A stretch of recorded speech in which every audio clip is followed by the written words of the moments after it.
Amiga, Sí, sí, claro. sí, justo en enero me gradué, terminé la maestría en la Indoamérica y bueno, fue para mí hacer esta maestría fue una experiencia súper chévere y súper enriquecedora. Cuéntanos un poquito de tu experiencia en la maestría y además de tu tesis que está titulada Análisis ecotoxicológicos para evaluar la bioacumulación de toxinas asociadas a la ingesta de microplástico en mantarrayas oceánicas Movula pirrostris de Isla de Plata, Ecuador. ¿Puedes contarnos un poquito acerca del proyecto, acerca de la maestría, de qué encontraste? Eso. Sí, bueno, como les decía, para mí la maestría fue súper, súper importante. Creo que durante la maestría como que volví a encontrarle un poco de sentido a todo esto de ser parte de la academia, de hacer ciencia. Yo estaba un poco como desilusionada porque, claro, el último tiempo mm, había estado haciendo ciencia, pero no lo que realmente quería y en ese momento yo lo que más buscaba era, por ejemplo, hacer conservación y obviamente trabajar en el tema de biología marina, especialmente con las mantarrayas. Entonces, durante la maestría, cuando yo empecé a hacerla, dije, bueno, esta es mi oportunidad para trabajar con las mantas como sea. Ya yo estaba así súper decidida. Las mantas para mí siempre han sido así como siempre he estado enamorada de las mantas. Entonces, este fue como mi motivación de decir, ok, estoy haciendo esta maestría y es hora de dedicarlo a hacer con las mantas. Si Entonces, puedo interrumpir un segundito, claro, tengo una anécdota de Mika, porque yo a Mika la conocí cuando ella estaba terminando su trabajo, cuando estaba investigadora en la Universidad Católica, que ya te habías graduado, ¿cierto? sí, Y Mika pues estaba trabajando y le gustaba lo que hacía, pero como normal. Y yo como, ¿pero qué quieres hacer? Y no sé por qué me acuerdo tanto de esto, pero me acuerdo clarísimo. Yo quiero trabajar con mantarrayas gigantes. Las amo, estoy enamorada, las vi buceando una vez y tengo que trabajar con ellas. Yo, bueno, y ella estaba además trabajando en ese momento con serpientes. Entonces, lo que dice Mika es real. Mika estaba enamorada y los que la conocíamos lo sabíamos. sí, totalmente. Yo llevaba muchos, muchos años queriendo trabajar con mantas, pero claro, era un poco difícil. Em, alguna vez que lo intenté, no se abrieron las puertas, entonces, claro, como que quedó ahí un poco rezagado. Aparte, claro, eh, ser quiteña e irse al mar es a veces un poco difícil si es que no tienes los medios o, no sé, trabajar con investigadores específicos. Entonces, bueno, volviendo a lo de la maestría, yo dije, ya, esta es mi oportunidad y empecé a pensar en qué hacer, en proyectos, porque claro, aquí las mantas em, se han estudiado, pero es muy poco lo que hay. Entonces, había toda una variedad enorme de temas que yo podría elegir. Entonces, bueno, empecé así como a pensar y de esas cosas de la vida se me cruzó un artículo científico de unas investigadoras en México, lideradas por una investigadora italiana, sobre el consumo de microplástico en tiburones ballena en México, en la costa de Baja California. Y claro, leí este artículo y dije, esto es lo que quiero hacer, esto es lo que quiero saber si es que está pasando aquí con las mantas, si se están comiendo microplásticos, si es que esto les está afectando y si es que les afecta, cómo les afecta. Entonces, bueno, dije ya, este es mi tema, esto es lo que quiero hacer y empecé así como ya a leer un montón, a empaparme del tema porque no era algo que yo no conocía, no estaba muy familiarizada y claro, recién estaba empezando a entender de qué se trataba.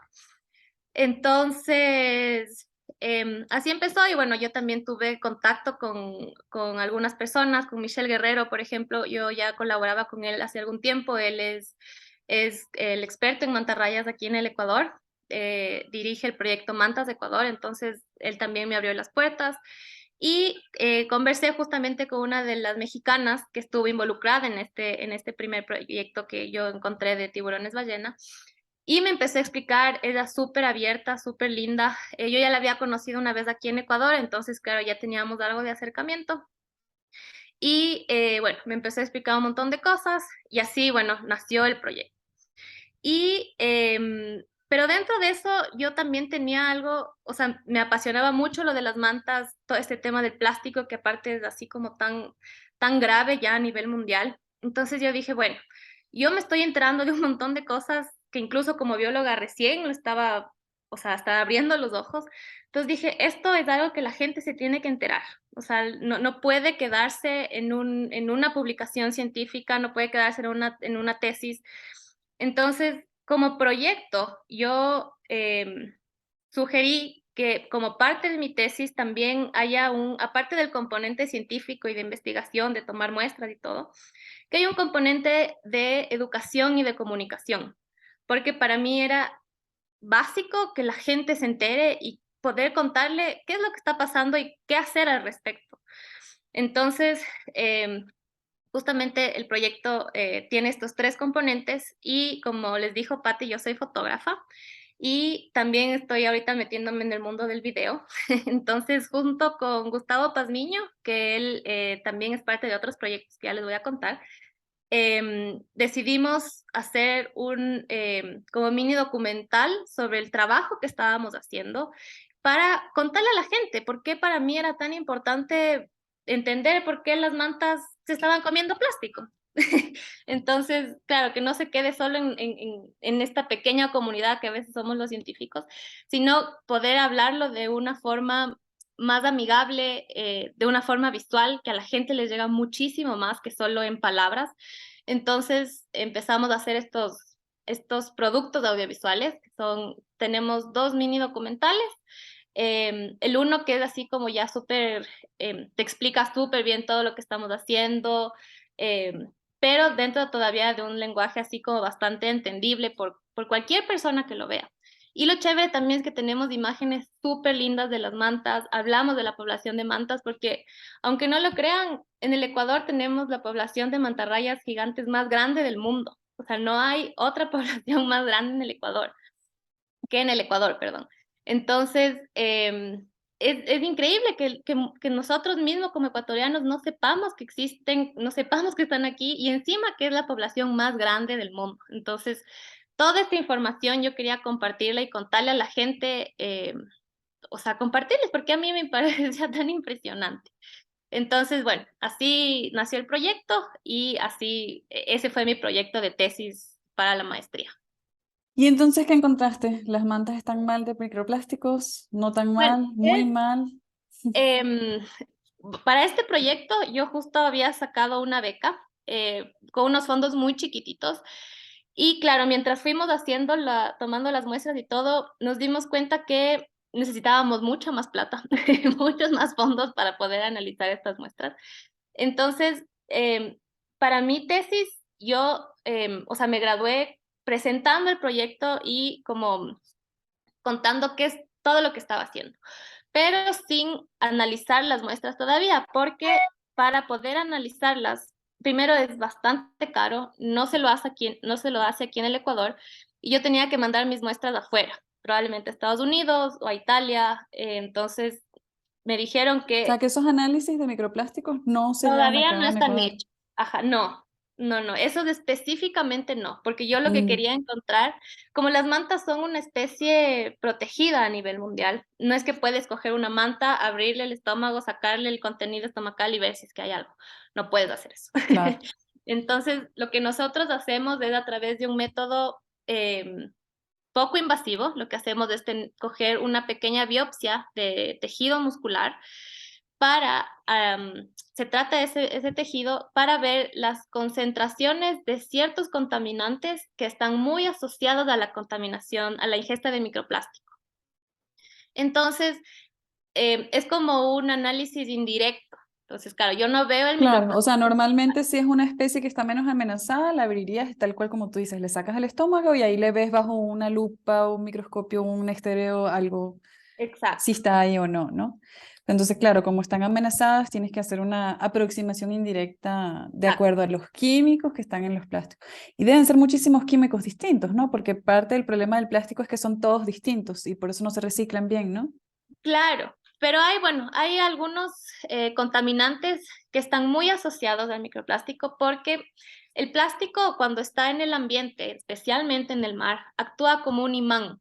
Entonces, además de todos los contaminantes y tóxicos que tiene ya el plástico como materia prima, cuando está en el ambiente atrae un montón de estos otros contaminantes que están libres en el agua y como que los absorbe. Y estos microplásticos, una Como vez, si el plástico no fuera suficientemente malo. exacto, como si no Sí. fuera suficientemente malo. Entonces, una vez que los microplásticos han ingresado a los organismos, aquí nosotros tenemos grasas que justamente están en el hígado, están en el corazón, están en el cerebro, o sea, tenemos muchos órganos con grasa, que es justamente donde se van a disolver estos contaminantes que se han pegado por primera vez en el plástico.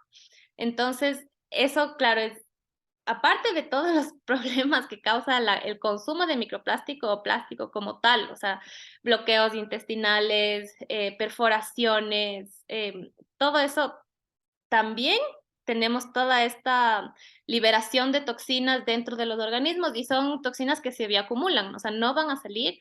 Entonces, mientras más se consume, más se bioacumula y estos contaminantes van a tener repercusiones súper graves en los organismos porque pueden, por ejemplo, hay problemas en el sistema endocrino, va a haber mucha desestabilización de las hormonas, la reproducción se va a ver súper afectada, entonces ya se va convirtiendo en un problema que puede ser de un solo individuo por tragarse el plástico a ser parte de un problema ya a nivel poblacional, porque vamos a ver declinaciones en las especies, cambios de comportamiento, entonces, claro, el microplástico ya es un tema súper grave. Y claro, yo justamente quería todo esto que yo me estaba enterando, porque yo misma no tenía idea, era poder contarle a la gente, porque claro, para nosotros esto del plástico era así como se ven sucias las playas y que a veces que están enredados los animales y no sé qué, pero no, todavía no teníamos tan claro qué es lo que estaba pasando cuando ya nos estamos ingiriendo el microplástico. Entonces sí, es un Claro. tema bastante Y tenaz. tengo entendido que recientemente también encontraron que en los humanos hay bastantes microplásticos, ¿no?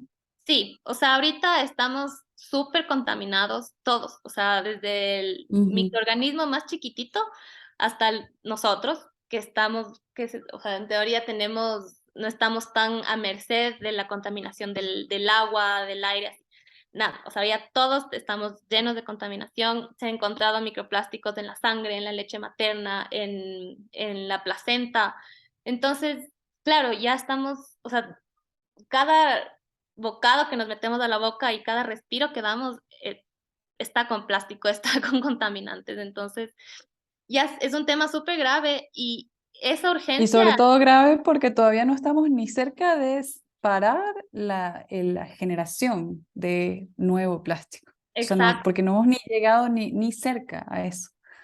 Claro, entonces eso también es como contarle a la gente para que sepan qué es lo que está pasando y poder exigirles a las autoridades que tomen acciones.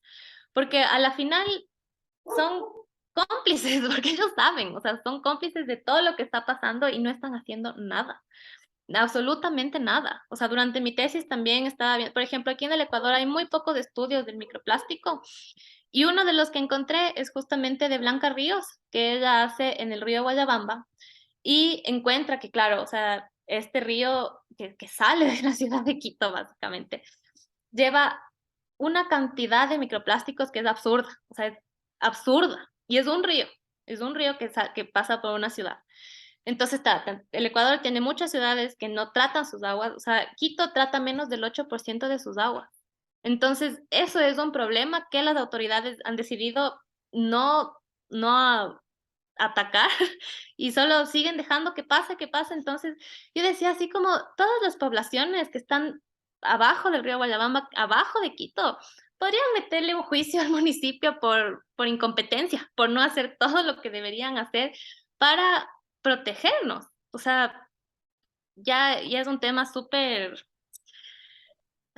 grave y que Ujú. realmente si es que quisiéramos hacer un cambio, tendríamos que, o sea, tiene que venir desde las autoridades, porque ya, sí, nosotros como personas, sí podemos reducir, podemos dejar de usar, podemos decir, no, yo no acepto fundas plásticas o el sorbete, todo eso cuenta, o sea, todo eso es súper valioso, pero si no les exigimos a las autoridades que hagan algo, no vamos a salir de este problema en muy largo plazo. Claro. Y qué interesante, ¿no? Que lo hagas visible, porque a veces simplemente se ignora, las autoridades a veces ignoran, entonces temas que son bastante complejos y que afectan a un gran grupo de personas, pues no son visibles y lo que hacemos es ser reactivos. Siempre buscamos reaccionar post los hechos y no Claro. actuamos para que no sucedan esos hechos. Entonces, claro, que espero que estos espacios sirvan también para la reflexión de las autoridades públicas, que son de personas que están de turno, que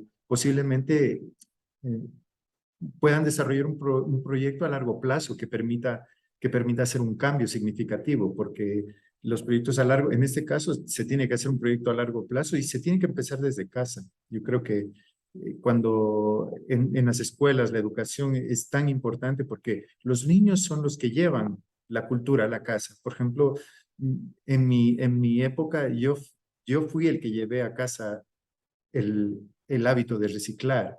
Entonces yo creo que todos tenemos que impulsar a los niños, a la escuela, a ser ellos son la masa crítica del futuro. Porque ahora, yo siempre digo, los grandes a veces nos cuesta cambiar nuestros Sí, hábitos. Ya estamos muy Y, necios y tercos. y Ujú. nos ponemos Sí. tercos y no entendemos que se tienen que hacer cambios necesarios. Micaela, quería saber si puedes contarnos acerca de tu tesis de pregrado titulada Cloning of the Opsin Genes Present in the Bothrops Athrops Bepirite Retina. ¿De qué trata este estudio y qué encontraron? Bueno, mi tesis de pregrado fue justamente, fue todo en laboratorio. Yo lo que hice fue analizar las proteínas visuales que se llaman opsinas, que codifican el rango de visión que va a tener un animal.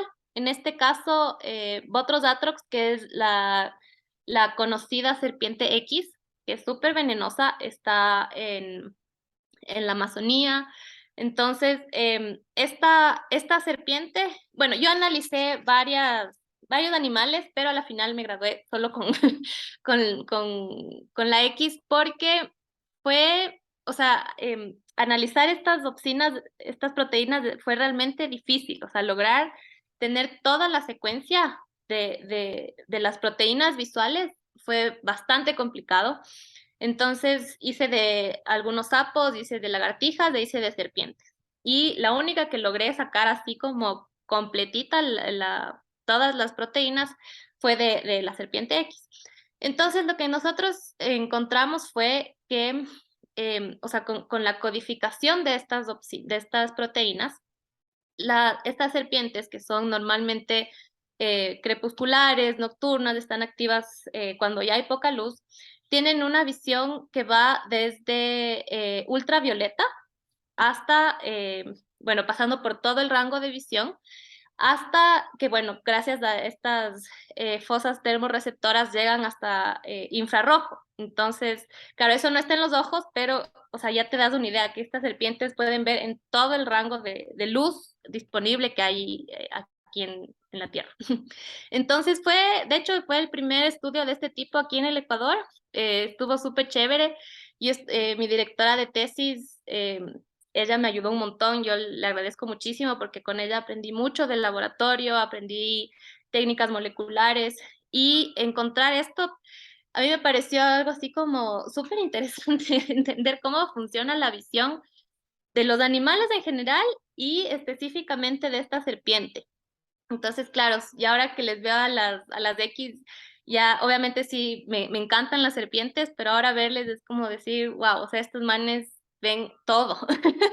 Es increíble todo el rango de visión que tienen. Entonces, eso estuvo súper chévere también. Sí, me gustó mucho haber hecho esa tesis. Qué increíble. Te felicito por una tesis que inclusive es de pregrado, pero muy destacada, ¿no? Y, y qué interesante que la hiciste con una serpiente que es muy popular en Ecuador. Todos hablan de la X. Yo me recuerdo Sí. cuando éramos niños siempre hablaban de la X, y que ten cuidado con la X, que esa sí es venenosa. Sí, claro, y también, y eso, así como justo verle desde otro lado, que no es que la serpiente es venenosa, sino es la visión, cómo ve esta serpiente. Entonces, entender también cómo actúa, cómo se mueve, cómo está en el bosque. Entonces, sí, a mí me pareció súper, súper chévere. Sí, súper interesante. Y bueno, como comenté al comienzo,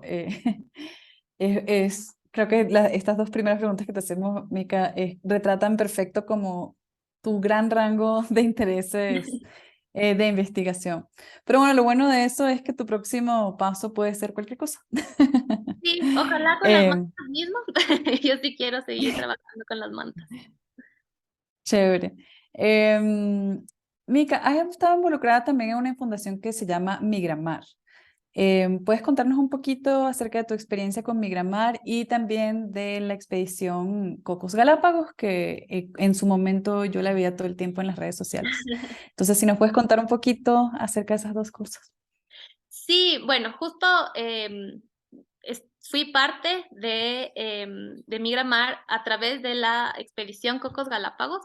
Migramar es una red de instituciones y científicos que justamente están trabajando para entender mejor los patrones migratorios de movimientos de animales marinos.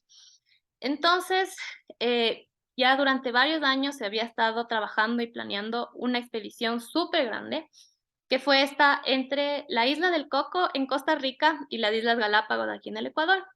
¿Y por qué era tan importante hacer esta expedición?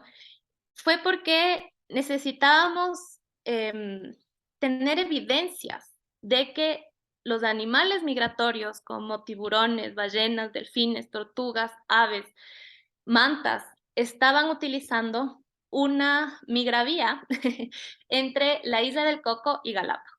Entonces, entre estas dos islas existe una cordillera submarina que se llaman los montes submarinos, que son montañas bajo el mar enormes, muy grandes, que conectan ambas islas.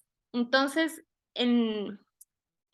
por esta cordillera se ha visto, o sea, habían visto ya con muchos estudios de muchos años de poner tags satelitales a los tiburones, a tortugas, habían visto que se estaba utilizando esta vía para la migración de estas especies. Pero, ¿qué era lo que estaba pasando? La isla del Coco y Galápagos son parques nacionales, están protegidos, son áreas marinas que están bastante bien resguardadas. Pero el problema es que están la una en Costa Rica y la otra en el Ecuador, entonces no había algo que les conecte en forma de protección. O sea, sí están conectadas, obviamente, naturalmente, pero por leyes era cada una independiente. Entonces, esta expedición se llevó a cabo justamente para demostrar que sí, que hay especies que están utilizando esta migravía y que hay que protegerla, porque no nos sirve de nada tener dos áreas protegidas y que la vía que utilizan las especies para moverse de un área a la otra no esté protegida. Ahí se han visto que hay cientos y cientos de botes, de estos botes chinos pesqueros que se sacan todos los tiburones que pueden, se sacan delfines, se sacan todo lo que puedan. Entonces, claro, era súper interesante porque uno de los ejemplos que nos daban era como, o sea, nosotros, por ejemplo, queremos que nuestros hijos lleguen sanos y salvos de la casa al colegio. Pero, o sea, y tenemos que asegurar que la vía de la casa al colegio sea segura, esté protegida. O sea, no podemos mandarles así nomás.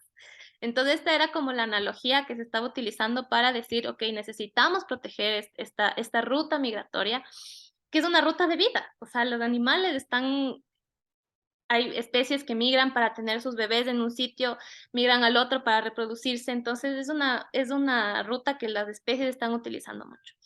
Entonces, en la expedición Cocos Galápagos en el 2021, nos fuimos 13 personas, más la tripulación, y nos fuimos en una embarcación que se llama el Sharkwater, que es una embarcación destinada y pensada para hacer turismo científico con tiburones. Entonces están súper bien preparados, la tripulación sabe trabajar con tiburones, o sea, gente muy, muy, muy preparada. Entonces, entre esas personas fuimos científicos, fotógrafos, comunicadores, sí, eso, más o menos. Y yo en este caso no fui como científica, sino fui como fotógrafa, fui como comunicadora. Entonces, mi trabajo era tomar fotos y videos de todo lo que se estaba haciendo para una vez que se termine la expedición, eso poder compartirlo con la gente, con gente fuera del mundo científico, que sí, chévere que estemos haciendo esto, pero si la gente en Ecuador y en Costa Rica no tiene idea de por qué lo estamos haciendo, capaz que no servía de nada. Entonces esto también era pensado para las autoridades, para los presidentes, para todo esto. Entonces fueron 20 días que estuvimos salimos de Costa Rica, fuimos a Cocos, de Cocos empezamos a viajar hacia las Islas Galápagos, fuimos parando cada día en alta mar, justamente donde teníamos los puntos que habían montes submarinos, y ahí se lanzaban unos sistemas de cámaras remotas que tenían carnada. Entonces eso se botaba al mar y obviamente estás en la mitad del mar, si sale algo es de mucha suerte. Y nosotros tuvimos suerte porque vimos rayas, vimos tortugas, vimos tiburones martillo, vimos tiburones zorro. Entonces, claro, o sea, esto era evidencia pura de que sí estaban utilizando esta migravía. También hacíamos avistamiento de aves, avistamiento de ballenas, de delfines y todo eso.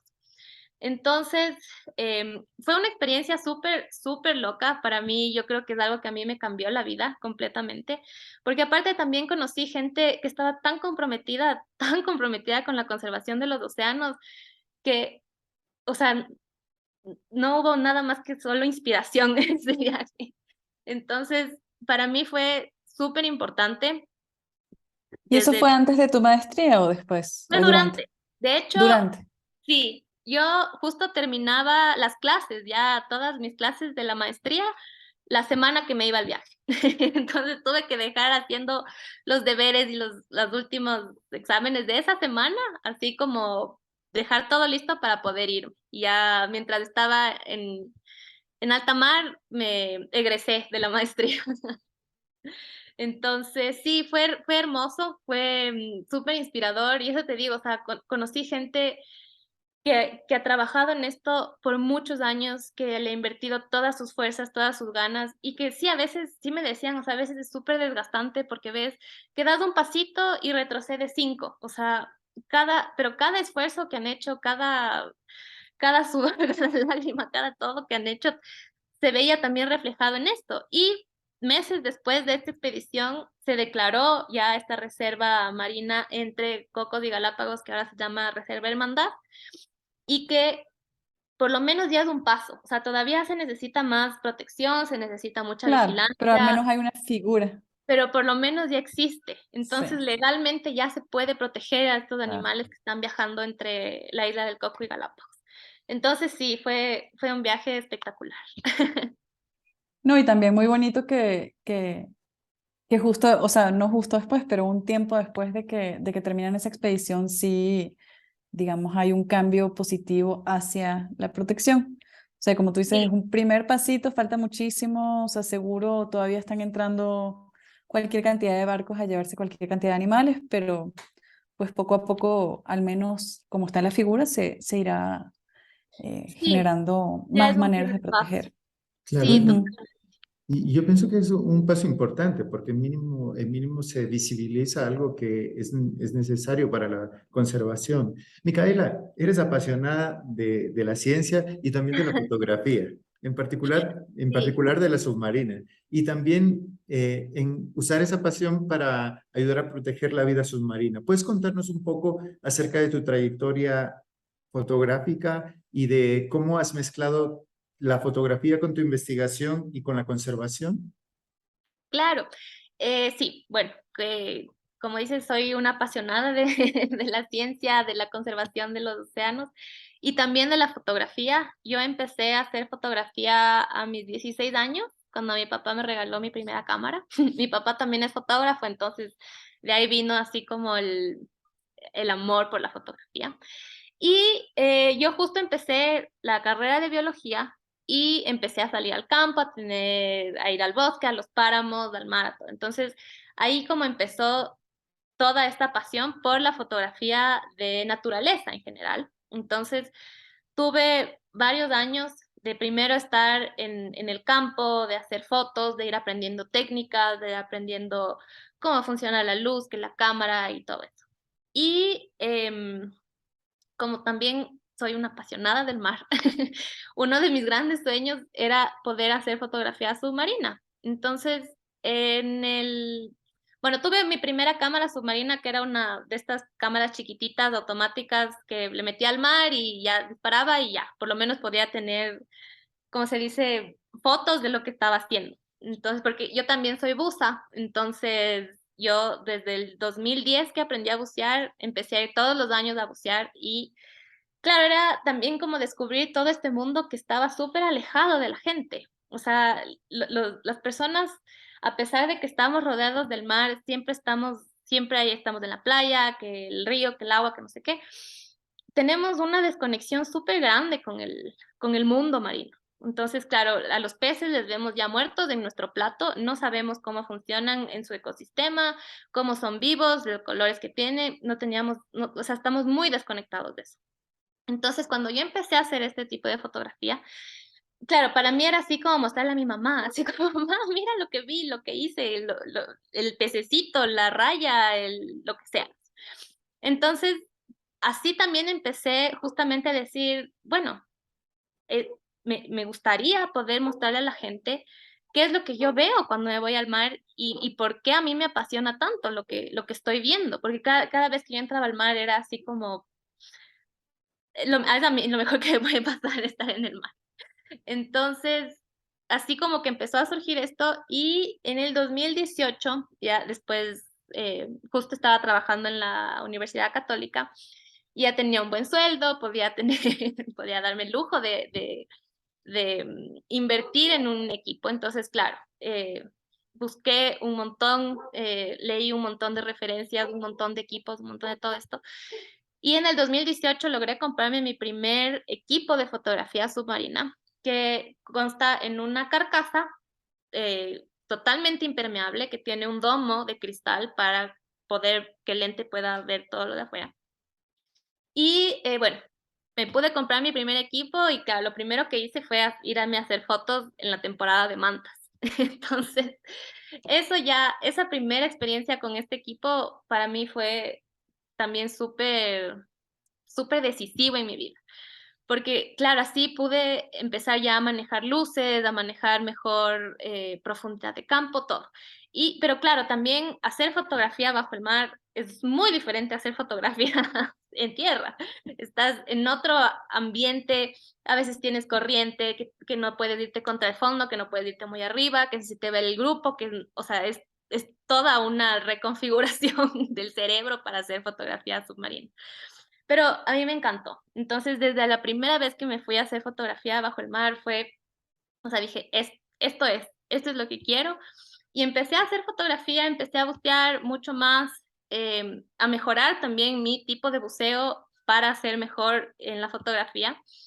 Y mientras yo hacía fotos y empecé a compartir en redes sociales, vi una respuesta súper interesante de la gente. O sea, te digo, o sea, la gente no sabía, no había visto nunca una manta, no había visto nunca un cardumen de peces amarillos, nunca había visto un coral, o sea, entonces, claro, que cosas que para mí eran así como súper normales, porque ya las había visto, me empecé a dar cuenta que para la gente no es así, no es tan normal, porque nunca, o nunca han hecho snorkel, nunca se han metido al mar con gafas o solo a la playa, entonces empecé como a decir, ok, esta es una forma súper interesante de acercar a la gente al mar y de empezar a contar qué es lo que yo estoy viviendo, qué es lo que estoy viendo, datos interesantes de los peces, de las mantas.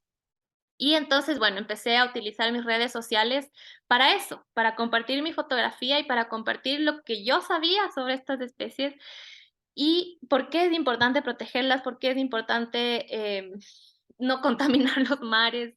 Entonces, claro, todo esto me empezó a servir y a la final, o sea, esta experiencia que yo empecé a tener desde el 2018 a la actualidad me ha llevado justamente a esto, a involucrar cada vez más mis proyectos hacia la parte visual, hacia la fotografía, hacia el video, para que sea accesible a todo el mundo y poder empezar así como a llamar más adeptos hacia el mar. Qué interesante, Mica, y te felicito porque se necesita de pasión y a veces y también la capacidad de admirar algo. Entonces, a veces se dice que solo los niños admiran las cosas. Por ejemplo, ven un pez y se ponen así. Bueno, deberíamos no olvidar nuestra capacidad de admirar las cosas y eso, pues, impulsa a valorarlas, ¿no? Y te felicito por Totalmente. tu trayectoria. Qué trayectoria para impresionante y cómo has logrado combinar tu profesión de bióloga con la fotografía y es un boom, ¿no? Muchas gracias. Sí, Mica, quería comentar que me parece súper interesante lo que dijiste de que cuando haces fotografía submarina tienes que reconfigurar el cerebro. De hecho, yo hice buceo por mucho tiempo. Yo quería ser bióloga marina y empecé en eso en el pregrado y me dañé los oídos y me dio terror de que me quedara sorda, porque además soy músico, entonces dejé de bucear. Es algo que de hecho me duele mucho, porque yo también me enamoré del mundo submarino. Porque realmente no es solo tomar fotos en el mundo submarino que te reconfigura el cerebro, sino estar en él. Yo me acuerdo la primera vez que yo buceé y era haciendo el curso, ¿no? Entonces te metes ahí, te ponen siempre en un lugar con arenita abajo, no sé qué, sencillo, pero hermosísimo. Era una cosa que te sientes que estás en otro planeta, ¿no? Y yo creo que justamente con tu pasión y con tu dedicación, eh, tú has logrado comenzar, porque estoy segura que te queda muchísima trayectoria y muchísimo más por lograr, has logrado comenzar algo muy bonito que es comunicar esa pasión de quien se ha enamorado del océano. Porque yo estoy convencida de que si todo el mundo se metiera con tanque, o sea, porque es que con snorkel, yo había hecho snorkel toda mi vida también, porque bueno, me crié al lado de la costa, siempre íbamos a la familia a la playa y en el Caribe además hay de todo para ver en snorkel. Entonces, y siempre amaba el mar y siempre hacía natación, siempre todo. Pero el momento en que me metí con un tanque, yo dije, yo soy un pez. Y yo creo que si todos fuéramos con un tanque debajo del mar, nos enamoraríamos y entenderíamos por qué es tan importante protegerlo. Y el mar, o sea, si ya la tierra es complicada de proteger, el mar es 50 veces más complicado de Sí, proteger. súper complicado. Sí. Entonces, y como es tan ajeno a nosotros además y es tan complejo, yo sí creo que necesitamos más gente como tú, Mica, que tenga esa pasión y que se dedique a compartir la pasión, porque no es, o sea, yo tengo la pasión, yo amo el mar, pero yo no me dedico a compartirla. Entonces eso es muy importante. Bueno, Mica, vamos a cerrar entonces rapidito porque ya nos vamos a pasar. Vamos a cerrar con una última pregunta para que nos cuentes un poquito acerca de tu emprendimiento con 3Diversity. Entonces yo sé que eso es un emprendimiento más o menos nuevo también porque te sigo en redes, entonces lo he visto un poco. Pero quería que nos cuentes un poquito acerca de este emprendimiento. Yo sé que es una cosa bastante grande que abarca muchas cosas. Entonces, si nos puedes contar un poquito del emprendimiento y un poquito de algunos de los proyectos antes de irnos. Claro. Bueno, sí, como justo mencionaste, Tridiversity es un nuevo emprendimiento que tenemos con otros 3 colegas biólogos.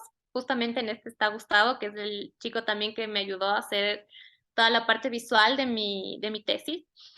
Entonces, nosotros nos formamos porque, claro, teníamos como estas ganas y esta necesidad de poder emprender en proyectos que nos llenen, que nos apasionen y sobre todo poder hacer conservación. Entonces, Tree Diversity es un proyecto que busca hacer conservación a través de la ciencia y la tecnología. Entonces, tenemos ahorita como 2 ramas importantes en este proyecto. La una es todo lo que es justamente los productos audiovisuales. Entonces, por un lado, Gustavo y yo somos fotógrafos y videógrafos, entonces estamos muy metidos en esa parte y, claro, justamente nace también por toda esta cosa de comunicar la ciencia, porque hemos visto que la ciencia necesita llegar a la gente. O sea, si es que no llega al público en general, estamos perdiendo eh, muchas cosas valiosas, incluso hasta plata, porque estás haciendo investigación que no está llegando a donde tiene que llegar. O sea, normalmente llega a los círculos de los investigadores, de gente que está más o menos metida en el tema, pero no más allá. Entonces, a través de la comunicación de la ciencia, justamente queríamos hacer esto, hacer videos para contar los esfuerzos enormes que están haciendo los científicos y que a la final son esfuerzos que hacen también porque les apasiona algo, porque, o sea, los científicos hacemos todo porque nos gusta, porque nos mueve, porque nos interesa, porque nos causa curiosidad. Entonces, todo eso nos parecía súper importante poder comunicarlo. Entonces, nuestra primera experiencia justamente fue con esto de las mantas, que vimos una respuesta súper positiva, o sea, la gente súper interesada, súper impresionada con las imágenes, entonces dijimos, ya, así hay que hacerlo. Trabajamos también, recién fuimos parte de un proyecto que es la Alianza Jambato, que justamente están empezando a trabajar por la recuperación de Atelopus ignescens, que es este sapito que se creyó extinto a finales de los años 80 y que ahora se redescubrió una población y nosotros justamente como parte de la alianza nuestro trabajo es comunicarlo. Entonces contarle a la gente qué es el sapito, qué dónde está, de qué color es, por qué es importante protegerle, quién les está protegiendo y como que se sumen a ayudarnos a protegerlo. Entonces, esa es como una de las ramas de Tridiversity, que es justamente esto de comunicación. Pero tenemos otra que es como nuestro fuerte, que estamos empezando a hacer la digitalización 3D de ciertos especímenes. Entonces, nuestro primer proyecto piloto lo estamos llevando a cabo con la Universidad Católica, porque a la final la Universidad Católica, el Museo CUCAS, tiene la colección de anfibios y reptiles más grande del Ecuador.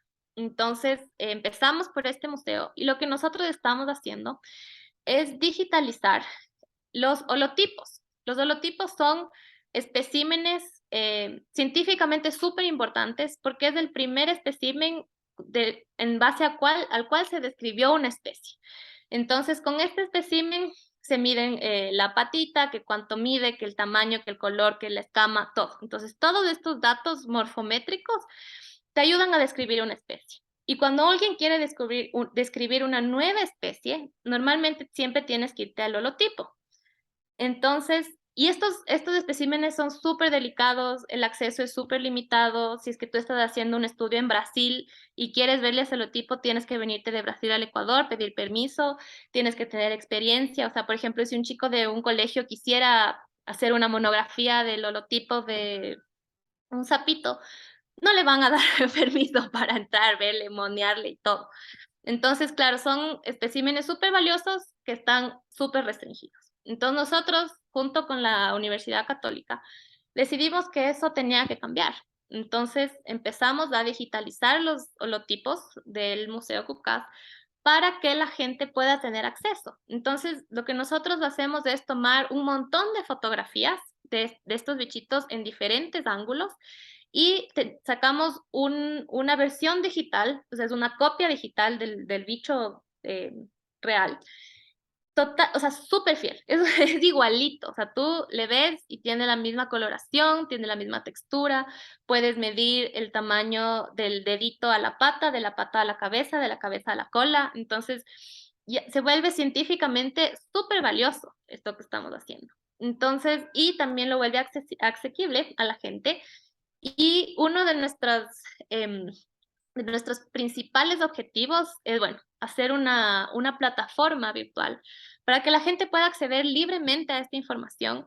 Y si hay niños que son súper apasionados de los animales y que les encanta verles, les puedan darle la vuelta, acercarse, verles y obviamente trabajándole un poco más, tener toda la información. Entonces también por eso estamos haciéndolo con el CUCAS, que tiene esta página súper grande que es la BioWeb, donde ya tienen un montón de información que ya existe. Entonces poder juntar estos dos elementos, la digitalización con la información, creo que tiene un montón de potencial. Entonces, eso es lo que estamos haciendo ahora. Súper chévere, Mica, súper interesante. Y bueno, me imagino que 3Diversity, como apenas está empezando, va a crecer mucho y van a tener un montón de otras ramas. Como tú dices, ahorita tienen dos ramas principales y seguirán creciendo. Bueno, ese es todo el tiempo que tenemos por hoy. Estoy segura que te podemos entrevistar otra vez en un par de semestres, Mica, y nos contarás un millón de proyectos nuevos. Encantada. Entonces, muchísimas gracias por venir, Mica, por brindarnos tu tiempo, tus experiencias. Yo creo que todos podemos aprender, como dijo Ignacio, creo que todos podemos aprender mucho de ti, de tu pasión y de tu inspiración, y recordarnos que tener la misma pasión que un niño no está nada mal. Entonces, mil gracias, Mica, y si tienes algún lugar rapidito que quieras decirle a nuestros radioescuchas para que revisen en redes lo que tú haces, lo que hace 3Diversity, rapidito. Sí, bueno, mi cuenta personal, yo estoy como en Instagram, estoy como Mica con C, guión bajo, Stasey, que mi apellido es un poco raro, pero empieza con S, Tacey. Y la Ujú. página de Diversity se escribe 3 Diversity-S. Entonces, ahí pueden encontrar nuestros proyectos, pueden encontrar las fotografías, las experiencias, todo. Entonces, igual si es que nos siguen a nosotros, eso nos ayuda un montón, porque justamente lo que queremos es llegar a más gente, poder contarles lo que hacemos y poder compartir nuestra pasión con ustedes. Súper, Mica, muchísimas Muchas gracias. gracias. Gracias a Muchísimas ustedes por la gracias, Vika. invitación. Sí, muy amable, Vika. Gracias. Y muchas gracias a nuestros oyentes. Buenas tardes. Buenas tardes y hasta la semana que viene. Chao.